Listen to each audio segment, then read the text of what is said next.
Bom dia pessoal, tudo bem? Então hoje a gente vai fazer aqui mais uma revisão, né? Seguindo aí esse protocolo que eu estou adotando, né? Após toda semana eu faço um videozinho aqui revisando o tópico anterior e resolvendo alguma questão para aprofundar o conhecimento. Então vamos lá para não ficar muito grande o vídeo, revisar a aula anterior. Então, pessoal, o slide deixado se refere à rotação, né? Então, nós vimos lá nos materiais que foram estudados e nos vídeos que o conceito de rotação nada mais é quando eu tenho, né, partículas de um corpo girando, né, fixa em torno de um eixo fixo. Então, e quando nós temos partículas girando em torno de um eixo, né, e essas partículas estão fixas, né, em torno girando em torno desse eixo, né, digamos aqui que eu tenho aqui um CD, né, girando em torno desse eixo aqui, digamos que esse eixo aqui está saindo, sai, né, aqui na vertical, aqui nós estamos olhando para um disco de cima. Então, um CD girando aqui, né, todos os pontos, né, giram fixo em torno de um eixo. Então, eu chamo aqui esse movimento de uma rotação, né? E esse corpo aqui que está girando em torno desse eixo aqui, digamos que esse eixo que seja esse eixo vertical, olhando de cima, né? Nós chamamos esse corpo aqui de um corpo rígido, né? Então, o corpo rígido são quando todas as partículas que compõem aqui esse disco aqui, né, gira em torno desse eixo que eu chamo de eixo de rotação. Legal.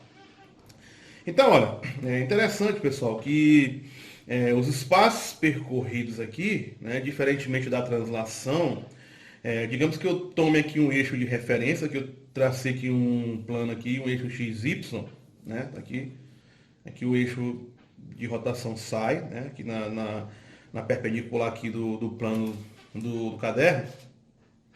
Então, se eu tomar um eixo de rotação, toda vez que esse disco se move no sentido horário ou anti-horário, ele vai varrendo aqui um ângulo.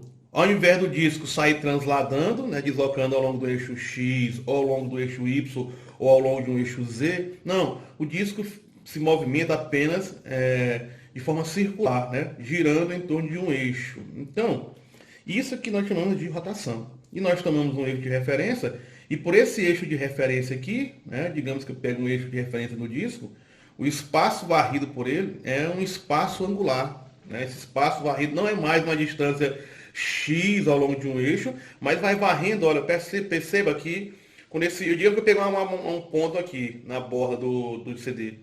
Quando esse ponto desloca até esse novo ponto aqui, veja só que ela varre um ângulo, né? Então os espaços que nós iremos trabalhar agora aqui, diferente de um espaço linear, será um espaço angular. Interessante que perceber que esse espaço angular aqui, ele deve ser medido não em graus, mas em radiano. É interessante aqui, eu definir para vocês o que é um radiano, né? Essa medida de espaço angular em radiano. Então, pessoal, é muito fácil, olha. Então, qual é a definição do radiano?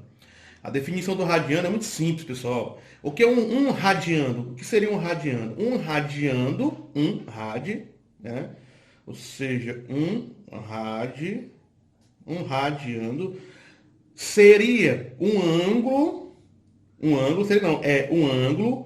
cuja abertura, né?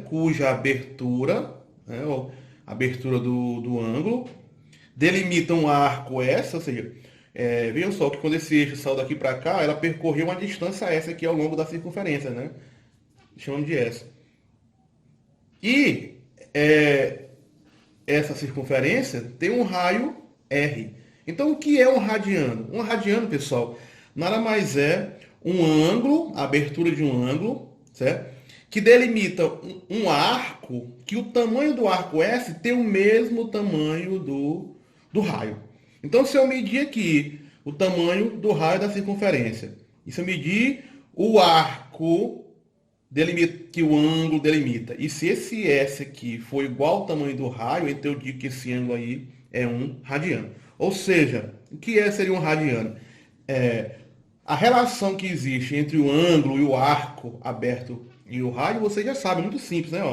Que o arco delimitado por um ângulo interno, uma circunferência, é igual ao raio ao raio vezes o ângulo. Ou seja, S é igual a R vezes θ. Então, o que é um radiano? Um radiano é o ângulo cujo S é igual a R. Então, se S for igual a R,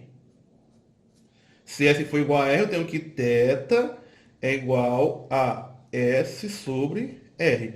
Se isso é igual a isso aqui, então eu tenho aqui, ó, 1. Né? Então, o ângulo θ, quando S é igual a R, é um radiano, um rádio. E a gente pode seguir generalizar, né, para fazer transformações, né, aproveitando esse mesmo raciocínio aqui. Então, pessoal, qual seria o arco? Agora, digamos, se esse ponto aqui, essa partícula aqui saísse desse ponto e desse um giro completo na circunferência. Se dá um giro completo, qual seria o arco S percorrido? Então, o arco S percorrido seria o próprio comprimento da circunferência. Então, quem é o comprimento da circunferência? O comprimento da circunferência é 2πr, certo? Vezes o raio. Qual é o ângulo em graus de um giro completo? É óbvio que um giro completo corresponde a 360 graus. Então, aqui eu cortando R de um lado, R do outro, cheguei aqui a uma relação bem bacana, né? Que a gente vai precisar bastante para transformar, né? Que um ângulo de 360 graus corresponde a 2π radiano. Então, aqui eu posso também ir generalizando. Ó. Se eu dividir aqui dessa equação de um lado por 2 e do outro lado por 2, eu vou ter o que aqui? Eu vou ter também aqui outra relaçãozinha bem bacana. Ó. Esse aqui, 2π por 2 dá π, né? E 360 por 2 dá 180. Então, ó, também 180 graus corresponde a π em radiano. Se eu continuar dividindo por 2 aqui e por 2 aqui, vou ter também outra relaçãozinha bem utilizada, né? Qual é a relação? Que π sobre 2, né?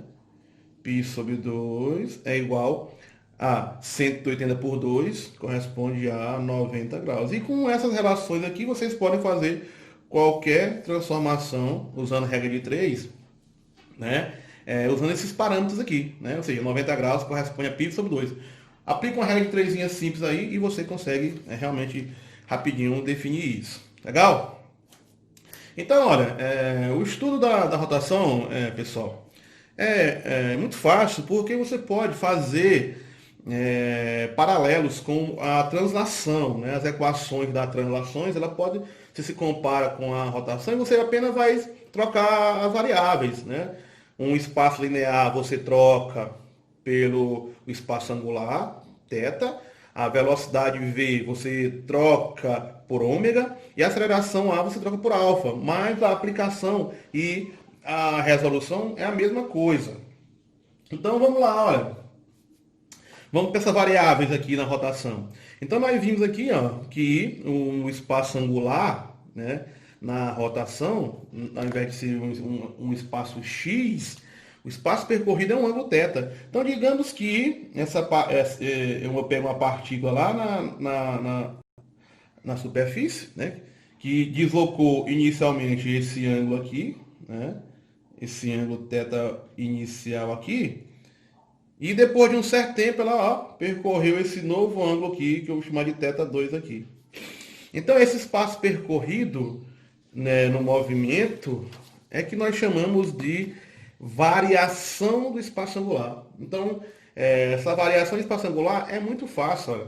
Na variação do espaço angular, Δθ, é igual ao ângulo final, θ2, menos o ângulo inicial, θ1. Mesma coisa.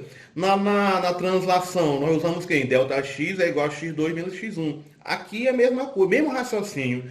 Se eu quero calcular a variação do espaço angular, então eu pego o ângulo final percorrido aqui, né? Eu peguei o eixo de rotação aqui na segunda posição aqui, ó, né? θ2, menos o ângulo inicial aqui nessa posição inicial a partir do eixo de x, como sendo a referência, né? Então daqui eu tenho aqui, ó, a variação do espaço angular e isso aqui nós já sabemos que tem que ser obrigatoriamente dado em radiano, em rádio. Legal. Então, a gente pode também, da mesma forma, né, calculamos aqui o deslocamento angular, a gente pode calcular... deixa eu arrumar aqui essa câmera aqui, que saiu um pouco do foco aqui. Do mesmo jeito, nós temos que calcular também, né, a velocidade angular. A velocidade angular, certo? É análogo à velocidade linear, a velocidade m. Então, velocidade média, nós vimos lá, né? Velocidade média era quem? Era delta x sobre delta t. Aqui a gente faz a mesma analogia. O espaço percorrido não é mais um espaço linear, é um espaço angular, né? No mesmo intervalo de tempo. Então, fazendo a analogia, ó, velocidade angular, nesse caso aqui vai ser quem? Seria ômega m. Então, ômega m seria quem? Ao invés de ser um delta x, ó, é um delta θ, a variação do espaço angular sobre delta t, né? Muito simples, né? E a grandeza de velocidade angular, a unidade, seria quem? Θ radiando, rad, no SI, tempo por segundo. E assim você pode generalizar também para a aceleração. No movimento linear, né? Então, eu tenho aqui aceleração angular. A linear, nós vimos que a aceleração angular, na linear nós tínhamos que A é igual a variação da velocidade ΔV sobre ΔT. É o mesmo raciocínio aqui para a angular. Então, se eu quero calcular a angular, agora que é alfa, então quem seria a alfa? Fazendo a relação simples, ó, seria quem? A variação da velocidade angular, né? Então, a angular é ômega, então é óbvio que a alfa seria, ao invés de ΔV, fazendo aqui a comparação, seria delta ômega sobre ΔT. Pronto, facinho, né? E para calcular ômega é rádio, né? Então a unidade é radianos por segundo ao quadrado. Muito fácil. Certo? Pessoal, algo interessante que nós podemos calcular também é a velocidade instantânea e a aceleração instantânea na rotação. Então, o raciocínio continua da mesma forma, certo? Continua na mesma linha de pensamento, fazendo sempre paralelo entre as grandezas lineares e angulares. Então, por definição, nós já sabemos, pessoal, que a definição de velocidade linear é a derivada da posição em relação ao tempo. Aqui é a mesma coisa. Se eu quiser calcular aqui a velocidade angular, a definição de velocidade, né? Ômega, nada mais é do que o limite, né? O limite quando ΔT tende a zero de quem? De dθ dt, né? A mesma coisa, definição de velocidade linear. É o limite quando ΔT tende a zero e dx dt. É a mesma coisa. A aceleração também, né? A aceleração alfa é a mesma, é o limite quando ΔT tende a zero de d ômega dt. E aqui dessa definição, né, de velocidade angular instantânea e aceleração angular instantânea, em que realmente isso aqui é a verdadeira definição, né, dessas grandezas, a gente pode chegar em equações bem importantes, que são as relações que existem, né, entre as grandezas angulares e as grandezas lineares, né? Nós sabemos que a aceleração é a derivada segunda da posição. Então a gente pode partir do mesmo raciocínio e achando as relações entre as grandezas lineares e as grandezas angulares. Então vamos partir da função da posição. Então nós já sabemos que a relação aqui entre o ângulo e o arco delimitado, né? Vimos essa equaçãozinha aqui, bem facinho, nós vimos que a função, né, posição S, é igual a rθ. Então, se eu derivando aqui de um lado e do outro lado, nós temos que ds dt é igual a r dθ dt. Ó, então, fácil demais, não é verdade? Olha, derivando a distância, a função espaço em relação ao tempo, eu tenho quem, pessoal? Lá da translação ds dt, ou seja, dx dt, é quem? É a velocidade, ó, linear, certo? Então, lá do outro lado, nós já aprendemos agora que a derivada da posição angular em relação ao tempo, quem é? Ó, a derivada da posição em relação ao tempo é ômega. Olha aqui, ó, derivamos aqui, encontramos ômega. Pronto, já encontramos aqui a relação entre a velocidade linear e a angular, relacionando as duas grandezas, né? Dos fenômenos lineares com os fenômenos angulares. Daqui eu tenho, ó, que ômega, a velocidade, ômega, ou melhor, vamos usar aqui, vamos dizer que, vamos tratar com V, né? V é igual a ômega vezes o raio. Olha aí, ó. Relaçãozinha aqui entre a velocidade linear e angular. Pessoal, o que é essa velocidade? Essa relacionar uma grandeza linear com angular. Porque se você perceber, pessoal, ó, se eu pegar um ponto aqui, esse ponto P aqui, digamos que essa partícula, uma partícula que compõe esse disco aqui, esse CD. Então veja só que se eu pegar uma partícula, a gente vai ver que essa partícula ela percorre uma velocidade, vendo a tangente aqui, ó, uma velocidade, né, V aqui ao longo da linha, né? Então essa partícula, ó, ela vai girar em torno dessa circunferência aqui, ó, dessa linha aqui. Então, quando essa partícula gira em torno da circunferência, né, além dela ter uma velocidade linear, né, em torno aqui da circunferência, ela vai varrendo um ângulo, né, que nós já vimos, um ângulo θ. Então, essa partícula possui uma velocidade linear, ou seja, a velocidade com que ela vai percorrendo aqui a circunferência, e também tem uma velocidade angular, né, com que ela vai varrendo o ângulo, né, com que ela vai varrendo o ângulo em torno da circunferência. Então, existem duas velocidades. E o interessante, pessoal, é que a velocidade angular, né, ela é constante, né? Todos os pontos que compõem esse disco aqui possuem o mesmo ômega, né? Qualquer ponto que eu pegue do disco aí possui o mesmo ômega, a mesma velocidade angular, mas V não. Vejam só que V, a velocidade linear, né, aqui, ó, depende de quem? Depende do raio, ou seja, é diretamente proporcional ao comprimento do raio. Quer dizer que pontos mais distantes do eixo de rotação têm um maior raio.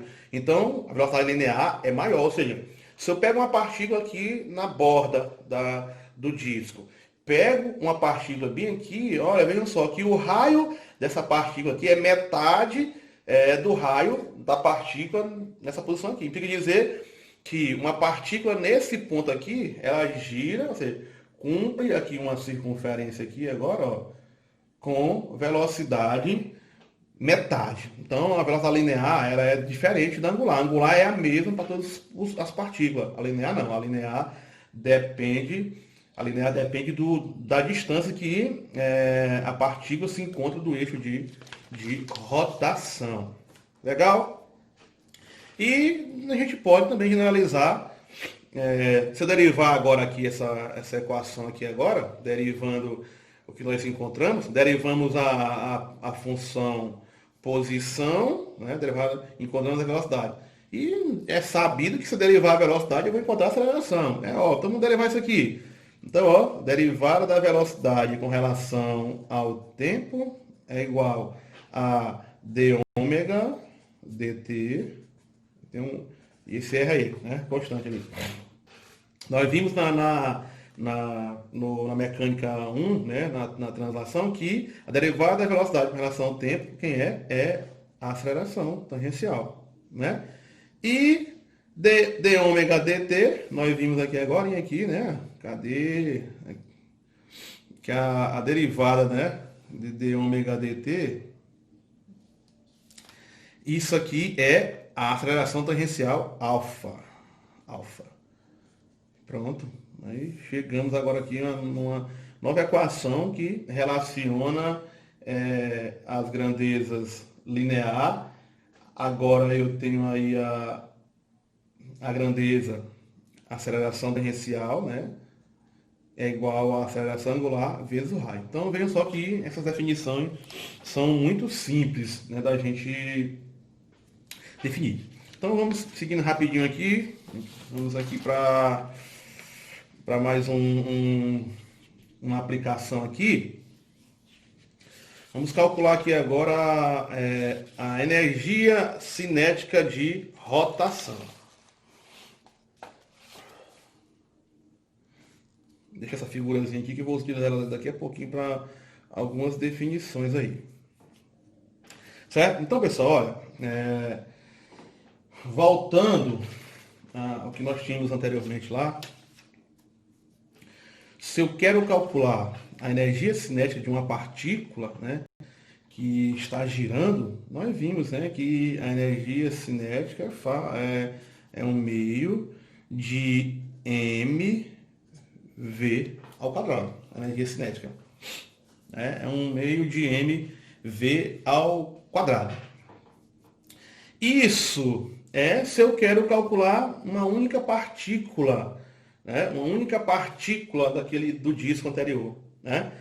Mas se eu quiser calcular a energia cinética de toda a rotação do disco, é óbvio que eu tenho que calcular, se fosse para uma partícula, eu usaria essa equação aqui, né? E eu posso agora generalizar ela, né, com relação às grandezas angulares. Como eu faria isso? Para uma partícula só, aquela partícula que nós estávamos vendo anteriormente lá, na borda do disco. Então ficaria aqui, ó, energia cinética seria igual a 1/2, né, da massa, mas quem é a velocidade que nós definimos anteriormente, né? Quem é a velocidade que nós definimos aqui? Tá aqui, ó, nós definimos aqui que a velocidade é ômega-r. Então vamos substituir lá. Então substituindo aqui, ó, né, velocidade é ômega vezes o raio, isso aqui ao quadrado. Então nós chegamos aqui a uma nova definição para a energia cinética, né? Então, energia cinética lá, naquele ponto lá, é 1/2, certo? De m, ômega ao quadrado, r ao quadrado. Pessoal, se a gente quiser calcular agora a energia total de todas aquelas partículas que compõem aquele CD, né, girando, então é óbvio que eu vou somar de todas, né? Se eu quisesse de uma partícula, eu usaria essa equação aqui, mas se eu quiser calcular agora para todas, é óbvio que eu vou ter que somar, calcular de cada uma e fazer o somatório. Então daqui eu teria que a energia cinética total seria, vou deixar esse meio para fora aqui, seria 1/2 do somatório de quem? De m ômega quadrado r quadrado. Então daqui eu tenho que... Vamos tirar aqui esse m aqui para fora, aqui, quadrado. Vamos ver aqui o que acontece aqui se eu tirar o ômega aqui para fora. Então, K é igual a 1/2. Vamos tirar aqui como a velocidade angular é constante. Já falei agora aqui, para todos os pontos da minha velocidade, o ômega é constante, sai para fora, né? Ômega quadrado, somatório de m r quadrado. Então aqui, pessoal, agora aqui eu teria aqui o cálculo da energia cinética total para aquele disco. Mas pessoal, nós chegamos aqui agora numa grandeza bem interessante aqui agora, olha, que esse produto, né? Esse produto aí, m vezes r ao quadrado. Então, pessoal, a partir de então, vamos tratar agora com essa nova grandeza física, né, que é o produto de m vezes r. Então, pessoal, olha, o produto, né, de m vezes r quadrado é o que nós chamamos de momento de inércia. Então, o momento de inércia I é o produto da massa vezes o r ao quadrado. Então, vejam só que se isso aqui é o momento de inércia, então eu posso calcular a energia agora, ó, a energia cinética nada mais é do que 1/2 de quem é mr do momento de inércia total I vezes ômega 2, né? Então nós definimos aqui agora uma grandeza muito importante, que a energia cinética calculada em função de um momento de inércia. Pessoal, se vocês olharem aqui, veja só que na física você pode fazer algumas relações e torna a sua vida muito mais fácil, né? Que outra energia tem uma definição de um meio, né, de de uma grandeza vezes uma variação ao quadrado. A energia cinética de translação, ó, compara só. Energia cinética é um meio de mv ao quadrado. Olha só, que outra energia eu poderia relacionar com essas mesmas características? A energia potencial elástica, por exemplo, potencial elástica é um meio de kx quadrado. Então, pessoal, veja só que os físicos são bem intuitivos nesse aspecto. Olha, energia cinética de translação, eu tenho aqui a inércia, a massa, né, a inércia do corpo, vezes um estado, né, a velocidade pode ser menor ou maior, certo? Na energia elástica, eu tenho também uma característica, né, do material, que é esse K aqui, que é a constante elástica, em função de uma deformação maior ou menor dessa mola. Né? Então aqui, o momento de inércia também relaciona com a inércia, né? É a quantidade de matéria que está girando em torno do eixo. Então veja só que essas posições aqui são bem intuitivas, né? Há uma comparação bem interessante sobre isso, certo? Beleza, então agora vamos fazer aqui, vamos aplicar um exemplo aqui para calculando o momento de inércia aqui. Deixa eu tirar bem aqui essa página aqui. Sem protocolos, sem protocolos. Sem protocolos. Então, pessoal, olha,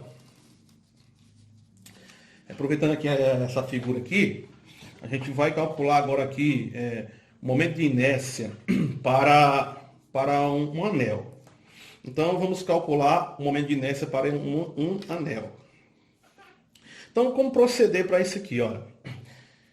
Se eu quisesse calcular o momento de inércia para um anel, para uma única partícula que compõe esse anel aqui, seria fácil, muito fácil, né?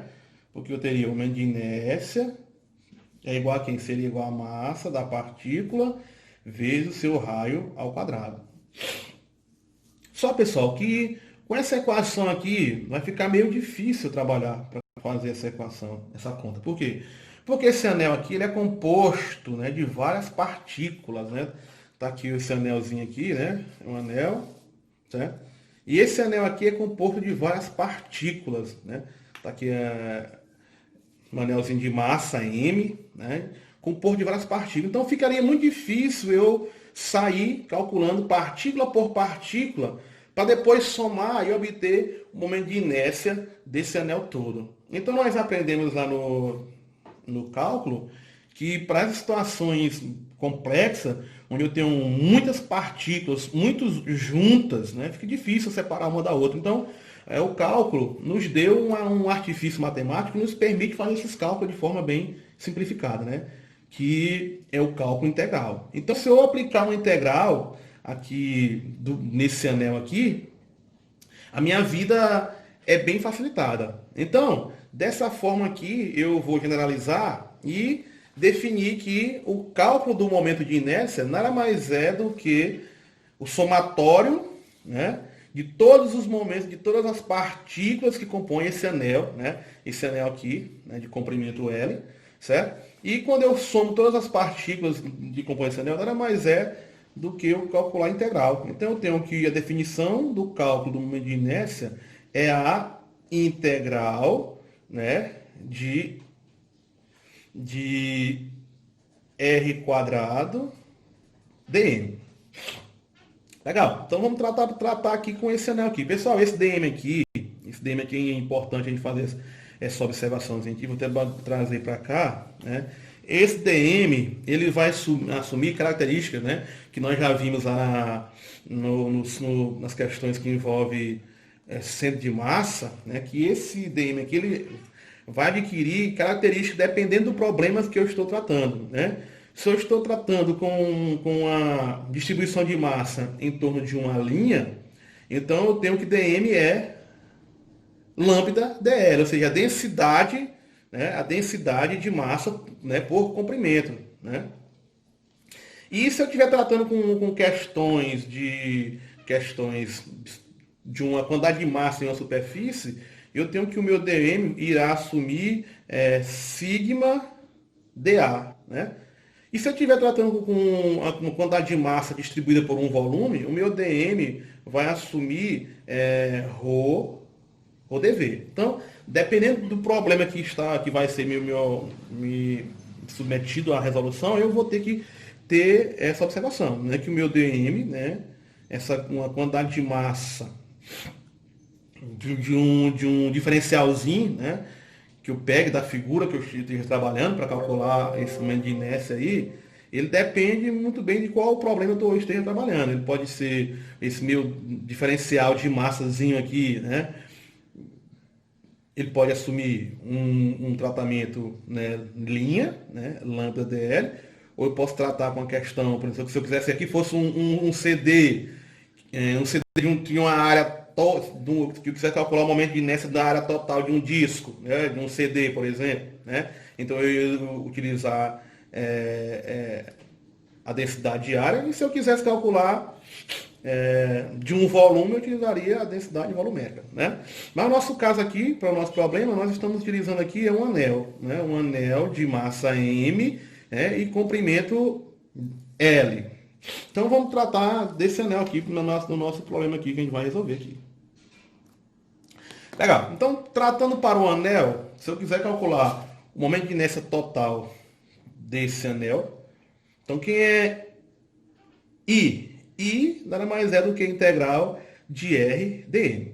Então, como nós estamos tratando de um anel, mas quem seria esse dm no anel? Então, no anel nós teríamos uma massa, né, distribuída em torno do comprimento desse anel. Então, quem seria meu dm? Então, nós já sabemos que o anel, nós estamos tratando com uma distribuição de massa em torno de uma linha, né? Em torno de uma linha. Então, se é em torno de um comprimento, né? Então, eu vou ter que meu dm, ó, vai ser quem? Vai ser lambda dl. Então, quem é o lambda? Então, tratando para o anel todo, quem seria o meu lambda? Então, para o anel todo, quem seria o meu lambda? Seria a massa total do anel, ó. Quem é lambda? Para cá de novo, quem é lambda? Ó, dm é lambda dl. Então, quem é lambda? Ó, é dm sobre dl. Mas, quem é meu lambda? É a massa total, né? A massa total do anel dividido pelo comprimento total, que essa massa está distribuída. Então, o comprimento total do anel, o anel é uma circunferência. Então, qual é o comprimento do anel total? É 2π vezes R, vezes dl. Então, mas quem é o meu dl? Então, observem só, pessoal, que o meu dl nada mais é do que um diferencialzinho, um pedacinho, um diferencial de comprimento que eu peguei aqui, né? E esse dlzinho, esse diferencialzinho de comprimento aqui, delimita um arcozinho aqui, né, de raio R. O arco com o ângulo que ele delimita e o raio. Nós sabemos que dl aqui, no caso, né, seria o S. Então, dl é quem? É R de θ. Ó, eu posso agora bem aqui, ó, facilmente agora aqui eu faço o quê? Simplesmente eu corto um R aqui, corto um R aqui. Então, eu concluo que o meu dm é M sobre 2π de θ. Agora vamos lá, voltar para o cálculo do momento de inércia, lá para a integração. Então eu tenho que o meu I é igual a integral de R quadrado. Mas quem é meu dm agora? Ó? Meu dm agora é M sobre 2π de θ. Ó, mudamos a variável de integração agora aqui, né? Rapidinho, simplificando, isso aqui é constante, sai para fora da integral, isso é constante, sai, isso aqui também é constante, sai. Então eu tenho que o meu momento de inércia é igual a R quadrado, M sobre 2π, ficou agora vezes quem? Ficou agora só a integral de dθ. Então a integral de dθ é θ, né? Então vamos integrar em toda a circunferência. Então, se eu vou integrar em toda a circunferência, é de θ0 até 2π, né? Então, resolvendo direto logo, isso aqui vai dar o quê? Vai dar que meu I vai ser igual a quem, ó? Vai ser igual a direto R ao quadrado, multiplica M sobre 2π, A integral disso aqui é de 0 a 2π radiano, né? Integral de dθ é θ. Substituindo no limite superior é 2π menos inferior a zero. Então vai sobrar o quê disso aqui tudo? Vai sobrar só, porque vai sobrar só 2π. Então, ó, cancelo 2π aqui e 2π aqui, ó. Chego a resolução do problema, né? Que o momento de inércia de um anel nada mais é do que m vezes o raio do anel ao quadrado. Então tá aí, pessoal, a resolução de uma questão, né, calculando o momento de inércia para um anel de massa m e comprimento 2π, certo? Então, isso foi uma revisãozinha e uma aplicação de um assunto novo, né, o cálculo do momento de inércia. Então, bons estudos a todos e até a próxima.